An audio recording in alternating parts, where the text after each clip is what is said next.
meu povo de Deus! Está no ar mais uma edição da nossa dose diária de saudade, o Arquivo 21. Gente, no programa passado nós apresentamos para você um documentário sobre o trabalho dos missionários dominicanos em Conceição do Araguaia, lá no Pará, que teve início com o francês Frei Gil Villanova. Então, vamos continuar acompanhando. Foram os migrantes que ajudaram Frei Gil e os dominicanos a erguerem a cidade, que até então era uma vila com poucas ruas. Foram essas pessoas, essas famílias, que ajudaram Frei Gil a fundar o núcleo, né, que ele estava procurando de evangelização por aqui. Porque se não fossem essas pessoas, eu acredito que Frei Gil teria desistido logo, né, do seu intento da grande catequese com os índios na região. Mas o progresso também trouxe problemas. O ciclo da borracha agravou a relação entre brancos e índios. Só que a região, ela acaba sendo que tem o gaúcho, tem a borracha, se tira a borracha num número bom, mas não tão grande quanto em outros lugares. Mas como Conceição do Araguaia está num ponto estratégico, para outros pontos que haviam borracha, como São Félix do Xingu, essa região de Conceição vai acabar produzindo alimentos e principalmente carne para ofertar para outros locais de extração da borracha, né, que nós estamos muito mais próximos de São Félix do que Belém está a São Félix, né? Houve conflitos entre brancos e índios, principalmente a partir da exploração da borracha, do caucho nessa região. Porque as estradas passavam, infelizmente, algumas estradas dentro das aldeias, Pau d'Arco e Las Casas. E isso trouxe sérias consequências. Então os índios começaram a assimilar os vícios, as doenças. E com o passar do tempo, os índios começaram a se rebelar. No entanto, um símbolo de Conceição do Araguaia ajudou a amenizar a tensão. O cruzeiro era a bandeira de paz. Segundo a tradição, foi da época de Frei Gil ainda. E seria um barco que, enquanto existia aquele cruzeiro, os índios não atacariam a cidade. E porque eles tinham uma consideração muito grande pelo Frei Gil. Então aquilo era como se fosse um marco de um tratado de paz, o cruzeiro, entre os índios e o povo de Conceição. E realmente nunca aconteceu dos índios atacarem Conceição. E o cruzeiro está lá.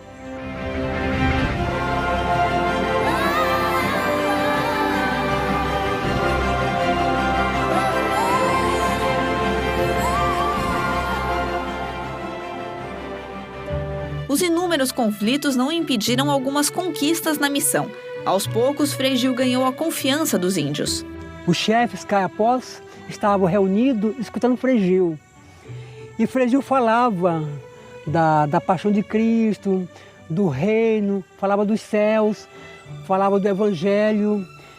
E, de repente, Fontoura, um dos chefes, pergunta: mas como você sabe disso, Frei Gil, se esse Jesus Cristo morreu há 2.000 anos atrás, como você diz? Frei Gil fala, é porque ele deixou escrito no livro que nós temos. Então, Fontoura pede, você pode mostrar esse livro?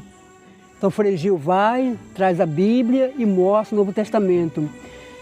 E levanta, essa é a palavra de Jesus Cristo que ele deixou escrito para nós.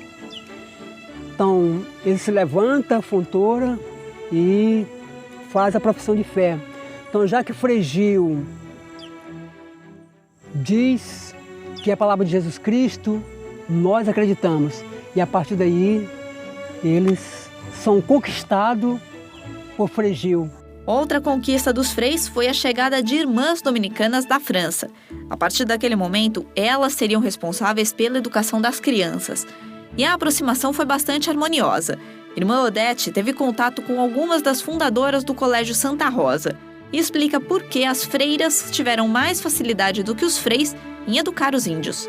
Os homens, os coitados padres, tiveram muita dificuldade porque eles faziam aquilo do modo mesmo próprio deles, né, de homem. Então as irmãs souberam melhor comparar, tratar, acariciar, né, zelar delas assim com mais paciência, atenção, carinho, né? Acho que foi isso que ajudou muito para elas conseguirem, né, a ter aqui algumas meninas que depois mesmo dos anos, lá por 1900, acho que no final da década de 30, 40, ainda tinha índias aqui, né? As irmãs também precisaram se adaptar à cultura brasileira e à cultura dos Kayapó. Para mim, elas foram muito persistentes, né, no trabalho de se aculturar aqui em Conceição primeiro, né? Porque vindo lá da França, tendo passado por Goiás e Uberaba, mas aqui era uma região totalmente diferente daquelas lá, né? Então, a distância, os costumes, o povo, a viagem tão longa, né? Então, deixava certamente que um pouco assim de nostalgia, não vou dizer que foram dominadas pela saudade da França, né? Porque elas vieram com muito interesse de trabalhar aqui. O Colégio Santa Rosa fez história em Conceição do Araguaia. Silvina estudou lá na década de 60 e tem boas lembranças do tempo de estudante. Uma das coisas mais importantes que essas dominicanas, que essas freiras que a gente chamava, passaram para a gente, principalmente para mim, foram os valores. Valores morais, a religião, que assim foi a base de todo aquele ensino. Foi para que a gente tivesse uma religião, tá? Os valores morais, valores espirituais. Os valores ensinados pelas dominicanas também chegaram anos antes às aldeias indígenas. Maria Eugênia, figura muito respeitada entre os Kayapó, conta o que aprendeu no Santa Rosa. Aí ensinaram, Ave Maria, cheia de graça, Senhora convosco, bendita seja vós nesta mulher, bendito é o fruto do vosso ventre, Jesus. Santa Maria, Mãe de Deus, rogai por nós, pecadores, agora e na hora de nossa morte. Amém. O sonho de Maria Eugênia é construir uma capela na aldeia para passar às próximas gerações o que aprendeu com as freiras. Eu me batizei, né? E crismei, e fiz primeira comunhão, e sou filha de Maria. Eu gosto muito de Deus. As freiras conquistaram outros frutos valiosos. Irmã Sebastiana foi a primeira índia que entrou para a congregação dominicana. A irmã Sebastiana morou aqui, a gente a conheceu lá em Porto Nacional, onde eu morei também, né? Mas ela não era de tribo daqui não, ela de tribo lá dos Xerentes, né? Lá do Tocantins. E ela se fez religiosa porque de lá ela veio aqui em Conceição, ficou aqui com as irmãs, daqui é que ela foi para Uberaba.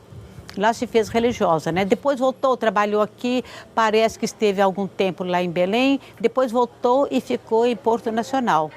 Era uma pessoa muito interessante nesse sentido, calada, mas muito serviçal, muito amiga também, viu? Muito delicada, tinha uma índole diferente do que falavam que os índios eram, né? Assim, um pouco agressivos, duros, né? Ela não, a gente tinha na irmã Sebastiana, sentia uma delicadeza de sentimento, de pessoa muito interessante. Mas até as irmãs dominicanas passaram por dificuldades para educar os índios. Mas elas tiveram uma ajuda especial. Dom Dominique achou uma carta no acervo dominicano na França que mostra, segundo ele, a presença de Deus na missão.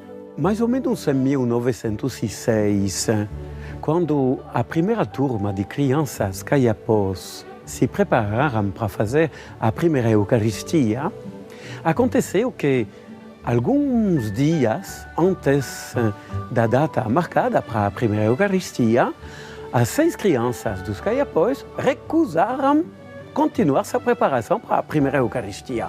E 2, 3 dias antes da data marcada, as 6 crianças dos Kayapós estavam aqui brincando no pátio da escola do Colégio Santa Rosa. Uma delas conta que, enquanto estavam conversando, batendo papo, uma criança de luz entrou no pátio por esse portão, carregando um cordeirinho. As 6 crianças ficaram assustadas, a criança de luz se aproximou até a roda das crianças Kayapós. Todo mundo ficou calado, esperando para ver o que ia acontecer. Como as crianças dos Kayapós não se mexiam, a criança de luz se afastou e entrou na capela do colégio. Aí, o mais corajoso de todos correu atrás, entrou na capela, procurou a criança de luz. As 5 outras crianças entraram. Ninguém. Aí, as 6 crianças dos Caiapós correram atrás das religiosas dominicanas e gritaram: Madre, Madre, Papai do Céu veio nos visitar, queremos fazer a primeira comunhão. Além de contar com o auxílio das freiras, Frei Gil Villanova também teve a seu lado outro dominicano francês que fez história em Conceição, Frei Domingos Carreiro. Esse Domingos Carreiro é um jovem do sul da França de uma família tradicional, mas profunda, nada superficial, cheia de valores e de fé profunda. Assim, aos 16 anos, ele entra na ordem dominicana, exatamente no período em que os primeiros missionários dominicanos franceses estão entrando no Brasil e ele ouve falar disso. Essas cartas penetram no coração do jovem dominicano e o vírus missionário toma posse deste jovem, até o ponto que ele é ordenado padre aos 23 anos de idade. Um ano depois, ele se despede da França. Por 25 anos, ele nunca voltará. Foi Frei Domingos quem levou uma grande novidade para Conceição.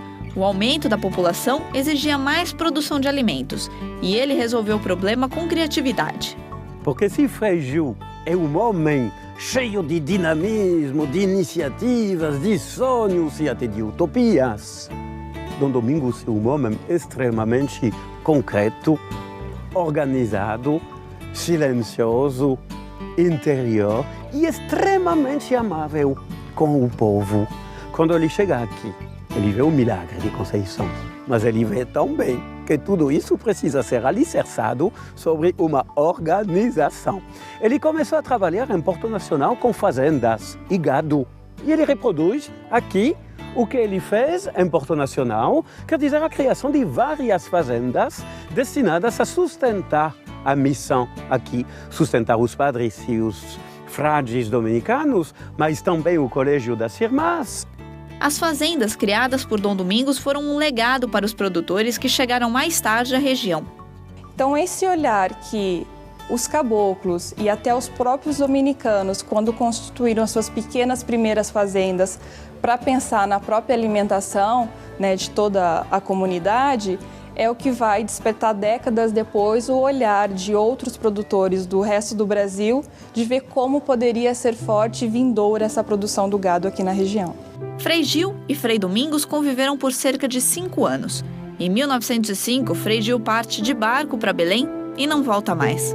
Quando ele voltava da viagem a Belém para buscar recursos para a catequese, para manter a catequese, então já no delírio, então ele, em pleno Araguaia, o barco para de correr e vai ao sabor das águas, ao léu, nas ondas das águas, e Frei Gil se entrega. E eles rezam a Salve Rainha, Salve Regina, né? A Salve Rainha, como fazia em Conceição, e os barqueiros cantam junto. Então, consumato est, né?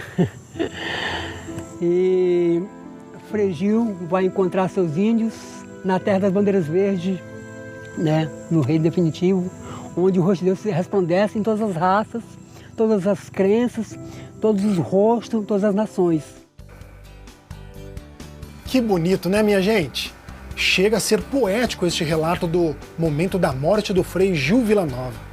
E esta é a nossa esperança, encontrar o rosto de Deus que se resplandece em todas as raças e em todas as crenças. E na próxima edição, nós vamos finalizar esta reportagem tão especial. Te aguardo lá, hein? Tchau, tchau!